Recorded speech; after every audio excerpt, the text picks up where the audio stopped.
Good afternoon, student. Today I am going to discuss the dissolution of partnership.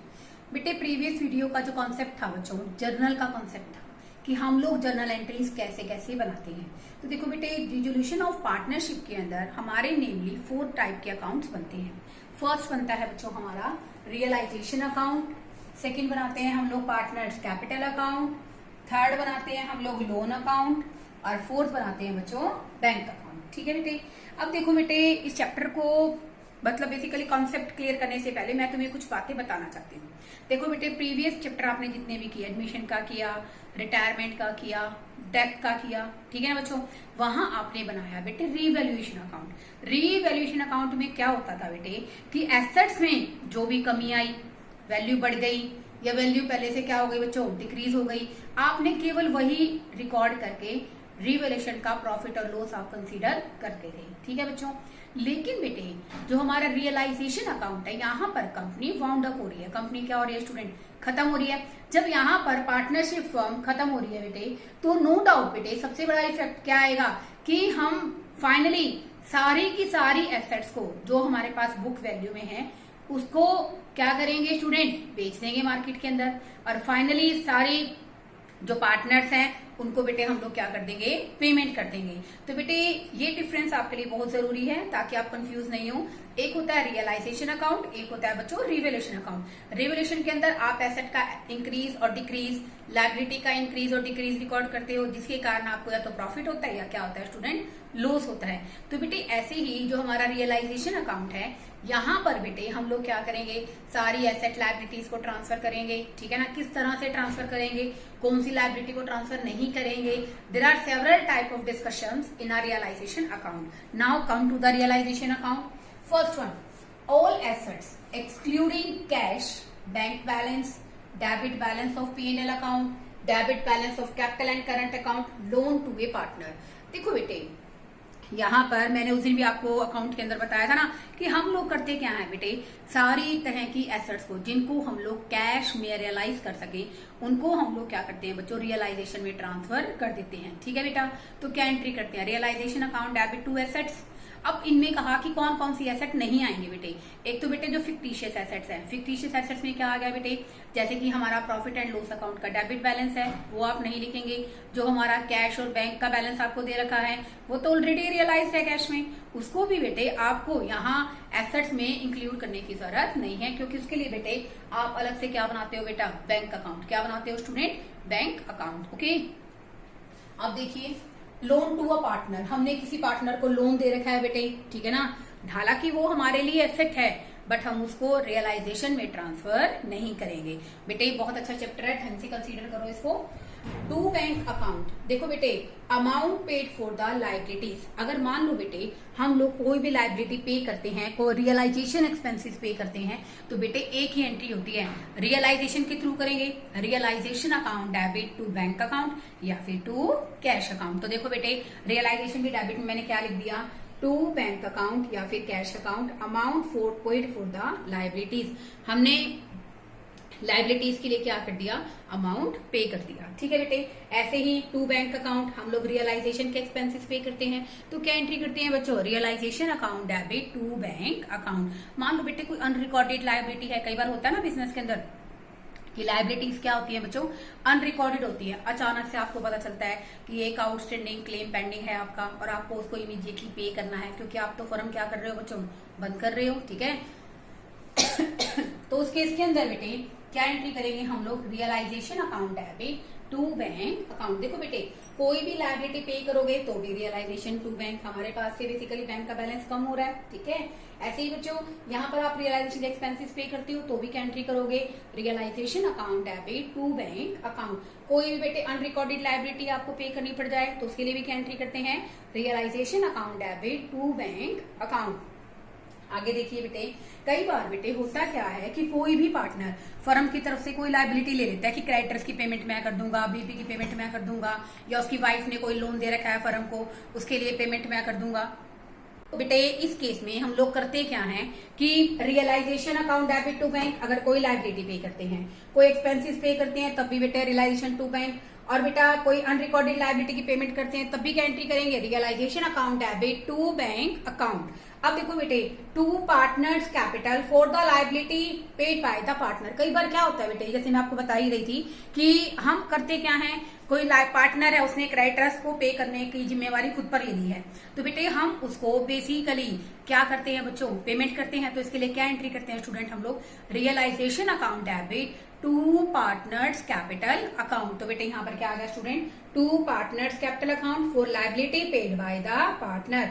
अब देखो बेटे यहाँ आ जाइए इसकी क्रेडिट साइड पे, बाय ऑल लायबिलिटीज। देखो बेटे, there are so many liabilities in a business which the firm has to pay. Okay, तो बेटे सारी की सारी लायबिलिटी ट्रांसफर करते हैं, लेकिन बेटे कुछ लायबिलिटीज ऐसी होती हैं जिन्हें हम लोग ट्रांसफर नहीं करते हैं। कौन कौन सी है बच्चों, यहाँ पर हमारी बेसिकली लायबिलिटी साइड पे P&L का क्रेडिट बैलेंस दे रखा है बेटे, रिजर्व दे रखा है। रिजर्व में बेटे जैसे बहुत सारे तरह के पार्टनर से रिलेटेड रिजर्व आते हैं बेटे, जिन्हें हम लोग पार्टनर्स कैपिटल अकाउंट में ट्रांसफर करते हैं, ना कि रियलाइजेशन अकाउंट में। ऐसे ही बच्चों इन्वेस्टमेंट फ्लक्चुएशन रिजर्व आता है, वो भी आप लोग कहाँ ट्रांसफर करोगे बेटे, बेसिकली कहाँ ट्रांसफर करते हैं, क्योंकि ये हमारी एसेट से रिलेटेड है, तो इसको बेटे हम लोग कहाँ ट्रांसफर करेंगे, हमारे रियलाइजेशन अकाउंट में। ऐसे ही बच्चों रिजर्व आ गया, पार्टनर्स कैपिटल से रिलेटेड आ गया बेटे कोई भी reserve. Loan from the partner, अब इसका मतलब क्या है, हमने पार्टनर से कोई लोन ले रखा है। मैंने आपको बताया था ना कि जब हम पेमेंट करते हैं तो हमारा स्ट्रक्चर क्या रहता है, पहले हम आउटसाइड पेमेंट करते हैं, उसके बाद हम लोग पार्टनर्स के लोन की पेमेंट करते हैं, फाइनली जो बचता है उसको पार्टनर्स को पे कर देते हैं। ठीक है बच्चों, तो बेटे पार्टनर का लोन हम लोग कभी भी रियलाइजेशन अकाउंट में ट्रांसफर नहीं करेंगे। For that we have to prepare a separate account, partners loan account. इसके लिए हम लोग क्या बनाते हैं बच्चों, पार्टनर्स लोन अकाउंट। ओके, आगे देखिए, by provision of any asset. मान लो बेटे हम लोग मशीनरी से रिलेटेड कोई प्रोविजन बनाते हैं, ठीक है, रिलेटेड है, जैसे कि मैंने आपको कहा बेटे कि इन्वेस्टमेंट फ्लक्चुएशन रिजर्व किससे रिलेटेड है स्टूडेंट, वो बेटे हमारे इन्वेस्टमेंट से रिलेटेड है। तो इन्वेस्टमेंट को भी हम लोग कहाँ ट्रांसफर करेंगे, एसेट के लिए, एसेट इंक्लूड है एसेट साइड पे, यानी कि बेसिकली डेबिट साइड पे ट्रांसफर करेंगे, realisation account debit to asset. और बेटे ऐसे ही जो इन्वेस्टमेंट फ्लक्चुएशन रिजर्व है वो भी बेटे हम लोग कहाँ ट्रांसफर करेंगे, क्रेडिट साइड पे। तो एसेट से रिलेटेड बेटे एक तो इन्वेस्टमेंट फ्लक्चुएशन रिजर्व है बच्चों, दूसरा है स्टूडेंट हमारा प्रोविजन फॉर डेटर्स। हम लोग बैटेड डाउटफुल डेटर्स क्या है, हमारी एसेट है, ये भी एसेट से रिलेटेड है। ऐसे ही बच्चों प्रोविजन फॉर डेप्रिसिएशन, ये किससे रिलेटेड है बच्चों, मशीन से रिलेटेड है। तो ये बेटे प्रोविजन हम लोग कहाँ ट्रांसफर करते हैं, क्रेडिट साइड पे। ओके, अब देखो बेटे by bank account, bank account debit to realisation account. ये एंट्री बेटे किस चीज की है कि हमने रियलाइजेशन अकाउंट के थ्रू अपनी सारी एसेट्स को क्या कर दिया है बच्चों, सेल कर दिया है। तो देखो क्या बन गया ये, by bank account amount realised on realisation of assets. Okay, उसके बाद बेटे कई बार क्या होती है, कुछ मान लो बेटे there is a unrecorded furniture of ₹3000 and amount receive from that. 3000 का बेटे अनरिकॉर्डेड फर्नीचर था, उससे भी हमें बेटा अमाउंट मिल गई, तो नो डाउट इसके लिए भी क्या एंट्री करोगे, bank account debit to realisation. तो by bank account for the unrecorded assets, की अनरिकॉर्डेड एसेट्स से हमें अमाउंट रियलाइज हुई है, तो हम क्या एंट्री करेंगे, bank account debit to realisation. Okay, ऐसे ही बच्चों कोई भी पार्टनर है बेटे, अगर वो लायबिलिटी लेता है, ठीक है ना, तो हम उसके हमें उसको बेसिकली क्या करना पड़ेगा, उसे कैपिटल को इंक्रीज करना पड़ेगा, क्योंकि उसने लायबिलिटी पे की है। तो हम क्या एंट्री करते हैं बच्चों, realisation account debit to partners capital account. ऐसे ही बच्चों कोई भी पार्टनर बेटे फर्म के डिसोल्यूशन के टाइम अगर कोई एसेट ले लेता है तो हम क्या एंट्री करते हैं, partners capital account debit to realisation. तो बेटे क्रेडिट साइड पे क्या आ गया, बाय पार्टनर्स कैपिटल अकाउंट। कब आई है बच्चों एंट्री, जब एक पार्टनर क्या ले लेता है स्टूडेंट, एसेट्स ले लेता है। तो बेटे अगर हमारी क्रेडिट साइड आता है, ठीक है ना बच्चों, तो ये भी बेटे अगर हमारी क्रेडिट साइड आता है और डेबिट साइड कम है, तो बेटे हमें क्या मिलेगा, प्रॉफिट। क्या होगा student, profit for the realisation. तो इसके लिए क्या एंट्री करेंगे रियलाइजेशन के प्रॉफिट के लिए बच्चों, realisation account debit to partners capital. Okay, तो बेटे यहाँ पर रियलाइजेशन में क्या आ जाएगा, to profit transfer to partners capital. ठीक है बच्चों, तो ये रियलाइजेशन का आ गया बच्चों हमारा प्रॉफिट। लेकिन ऐसा जरूरी नहीं है ना बच्चों कि हर बार हमें प्रॉफिट हो, लॉस भी तो हो सकता है। मान लो डेबिट साइड ग्रेटर है, क्रेडिट साइड क्या है स्टूडेंट, कम है, तो यहाँ पर बेटे हमें क्या आ जाएगा, लॉस आ जाएगा। तो लॉस के केस में बेटे हम लोग क्या एंट्री करेंगे, partners capital account debit, basically partners की कैपिटल को हमने रिड्यूस कर दिया टू रियलाइजेशन। तो यहाँ पर आ गया स्टूडेंट हमारा bye partners capital account. Okay, I hope आपको समझ में आया होगा। आगे देखिए बच्चों, अब हम बात करते हैं स्टूडेंट्स कैपिटल अकाउंट की। तो कैपिटल अकाउंट में बेटा सबसे पहले पर्टिकुलर्स ए बी फॉर्मेट आपने प्रिपेयर किया। सबसे पहले तो बेटे बैलेंस ऑफ कैपिटल, ए और बी की कितनी कैपिटल है। ये बाय रियलाइजेशन लिखने का लॉजिक क्या है, that relates to realisation profit. ये किसको बता रहा है बच्चों, रियलाइजेशन के प्रॉफिट को, क्योंकि मैंने क्या एंट्री बताई है इसकी, realisation account debit to A capital to B capital. तो क्या आ गया बच्चों, बाय रियलाइजेशन। रिजर्व है बेटे, बाय रिजर्व। रियलाइजेशन बेटे हम लोग यहाँ पर इस कंटेक्स्ट में भी लिख रहे हैं। मान लो बेटे अगर कोई भी पार्टनर बेसिकली क्या करता है कि एसेट ले लेता है, तो मैंने बताया था हमने एंट्री की थी ना बच्चों इसकी, क्या एंट्री की थी स्टूडेंट हमने, realisation account debit to partners capital. अगर वो एसेट लेगा तो बेटे मैंने यहाँ पर क्या लिख दिया स्टूडेंट, बाय रियलाइजेशन। ये किसके लिए लिखा है बच्चों, फर्म के पार्टनर ने क्या ले ली, for the assets taken by the partner. Okay, ऐसे ही बच्चों अब यहाँ पर टू रियलाइजेशन, ये आ गया स्टूडेंट हमारे रियलाइजेशन के लॉस के लिए, जिसके लिए हम लोग क्या एंट्री करते हैं, partners capital account debit to realisation. आगे देखिए बच्चों, कोई बेटा हमें डेबिट साइड पे कोई लॉस दे रखा है तो उसके लिए भी क्या करोगे, partners capital account debit to profit and loss. Okay, तो बेटे टू प्रॉफिट एंड लॉस करके ये ट्रांसफर कर दिया आपने। उसके बाद टू रियलाइजेशन, ये किस कंटेक्स्ट में किया है हमने, यहाँ पर बेटे अगर कोई पार्टनर क्या कर लेता है बच्चों, किसी भी पॉइंट ऑफ व्यू से क्या ले लेता है बच्चों, यहाँ तो मैंने जैसे आपको बताया कि अगर पार्टनर क्या ले लेता है, इट्स अ ब्लंडर मिस्टेक बेटे, ये पार्टनर एसेट्स नहीं, यहाँ पार्टनर क्या लेता है, लायबिलिटी पे करता है। ठीक कर लीजिए बच्चों, यहाँ पर पार्टनर क्या पे करता है, लायबिलिटी पे करता है। तो इस कंटेक्स्ट में बेटे एंट्री क्या बनती है, realisation account debit to partners capital. तो यहाँ पर क्या आ जाता है बच्चों, बाय रियलाइजेशन अकाउंट। उसके बाद बच्चों अब यहाँ पर रियलाइजेशन का लॉस है, ठीक है, तो यहाँ पर क्या करोगे बेटे, partners capital account debit to realisation, आपने वो ट्रांसफर कर दिया।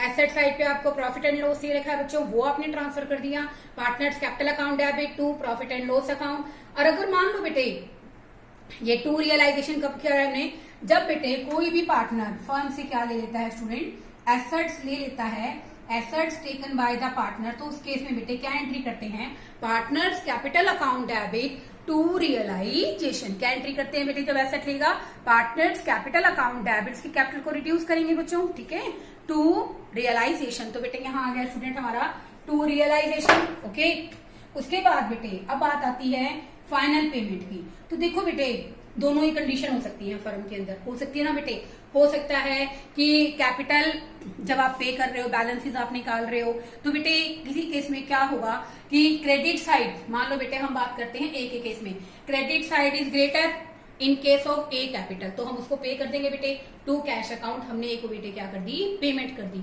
लेकिन बेटे ऐसा भी तो हो सकता है कि बी की कैपिटल क्या हो बच्चों, कम हो, बी का डेबिट साइड का टोटल क्या हो स्टूडेंट, ज्यादा हो, और क्रेडिट का टोटल क्या हो बच्चे, कम हो। तो हम बेटे उस केस में उससे पैसे मंगवाएंगे क्योंकि उसकी कैपिटल क्या है बच्चों, कम है। तो यहाँ पर आ गया बच्चों बाय कैश अकाउंट की any deficiency brought in cash. मान लो बी की बेटा कैपिटल कम रह गई तो वो पैसे लेकर आएगी, ठीक है।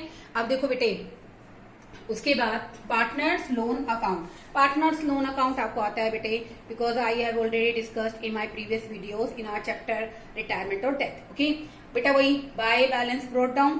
ओके, और यहाँ आ जाएगा स्टूडेंट हमारा टू बैंक अकाउंट। ओके, अब देखो बेटे लास्ट और फाइनल, यहाँ पर आपने एक बात नोटिस की स्टूडेंट, मैंने यहाँ पर टू कैश अकाउंट लिखा है, टू बैलेंस सीडी नहीं लिखा है, बिकॉज बैलेंस सीडी हम कब करते हैं, क्लोजिंग बैलेंस हम लोग क्यों करते हैं कि नेक्स्ट टाइम हम लोग बिजनेस को आगे फॉरवर्ड करने वाले हैं। लेकिन हम तो बेटे बिजनेस ही क्लोज कर रहे हैं, ठीक है ना, हम तो बिजनेस को ही क्या कर रहे हैं स्टूडेंट, क्लोज कर रहे हैं। तो इसलिए हमने बेटा टू कैश अकाउंट, कम है तो मंगवा ली बाय कैश, और अगर ज्यादा है तो उसको पे कर दी, ठीक है बच्चों।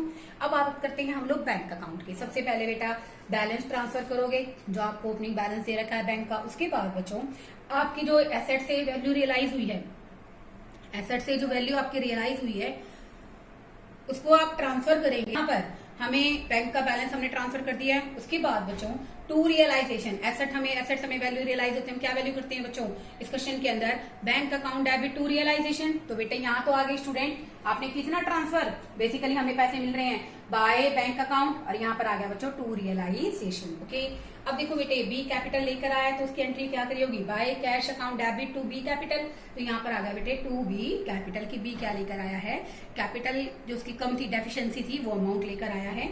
यहाँ जाइए बच्चों क्रेडिट साइड पे, बाय रियलाइजेशन अकाउंट, आप कोई भी लाइबिलिटी के लिए पेमेंट करते हैं तो आप क्या एंट्री करते हैं, realisation account debit to bank account. तो ये आ गया बच्चों बाय रियलाइजेशन।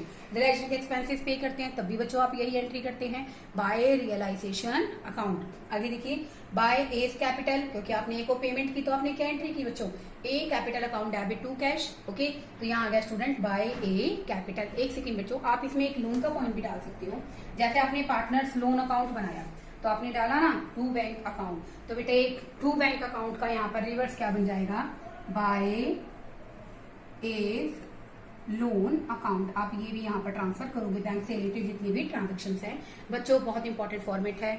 अगर ये फॉर्मेट आप सही ढंग से कंसीडर करोगे तभी बेटे आपको चैप्टर समझ में आएगा, ठीक है ना। तो पूरा बेसिकली एक लेक्चर इस फॉर्मेट पे लगाने के पीछे ऑब्जेक्टिव यही है कि आप इस फॉर्मेट को कंसीडर करो, इसको समझो, इसके अंदर क्या बताया गया है क्या नहीं बताया गया है। This is so much easy chapter बच्चों। तो इसे रिलेटेड बेटे जो अच्छे क्वेश्चन हैं, अच्छे न्यूमेरिकल्स हैं, ठीक है, मैं आपको नेक्स्ट वीडियो में कराऊंगी। तो बेटे अच्छे ढंग से इसको समझिए, प्रिपेयर कीजिए ताकि आपके जो डाउट्स हैं वो आपको क्लियर हो जाए। Okay, thank you student.